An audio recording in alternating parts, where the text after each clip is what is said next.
Increase in crime is creating a bit of a problem in Scott County. We're talking about overcrowded jails. It's tonight's top story. Over the past year, at any given time, between 25 and 50 inmates have been housed at other facilities. An increase in violent crimes is just part of the problem. Authorities say restrictions about how some inmates can be housed contributes to the problem as well. Local 4's Aaliyah Sims joins us live from the jail with more details. Aaliyah?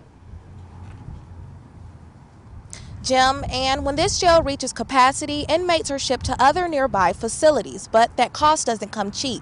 In fact, before the end of the year, Scott County Jail will spend more than $500,000 on housing inmates in other jails. Tonight, there are 55 inmates in other jails, and that number is pretty high. That's one of the reasons why authorities are exploring plans to add more space to the jail.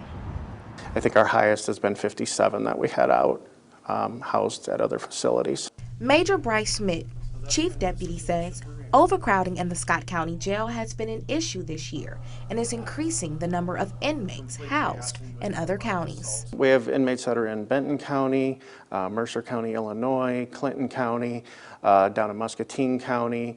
Sometimes we go as far as Marshall County if that's the only option that we have.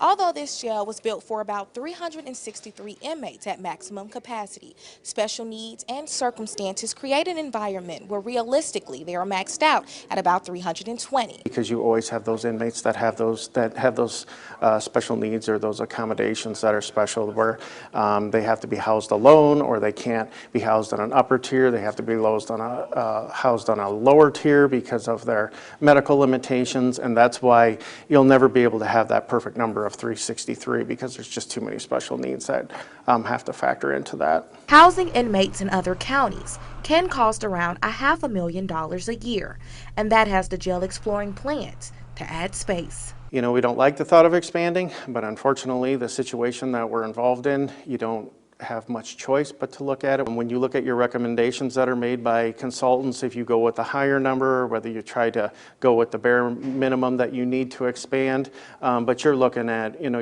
several $1 million to unfortunately expand it. Now, when the jail was built back in 2008, authorities were informed that this jail would reach capacity, but there was not a necessity at the time. But now they are looking into ways to see how they can add more space here, and that cost will not come cheap at all. Live here in Scott County, Aaliyah Sims, Local 4 News. Aaliyah, thanks for that report.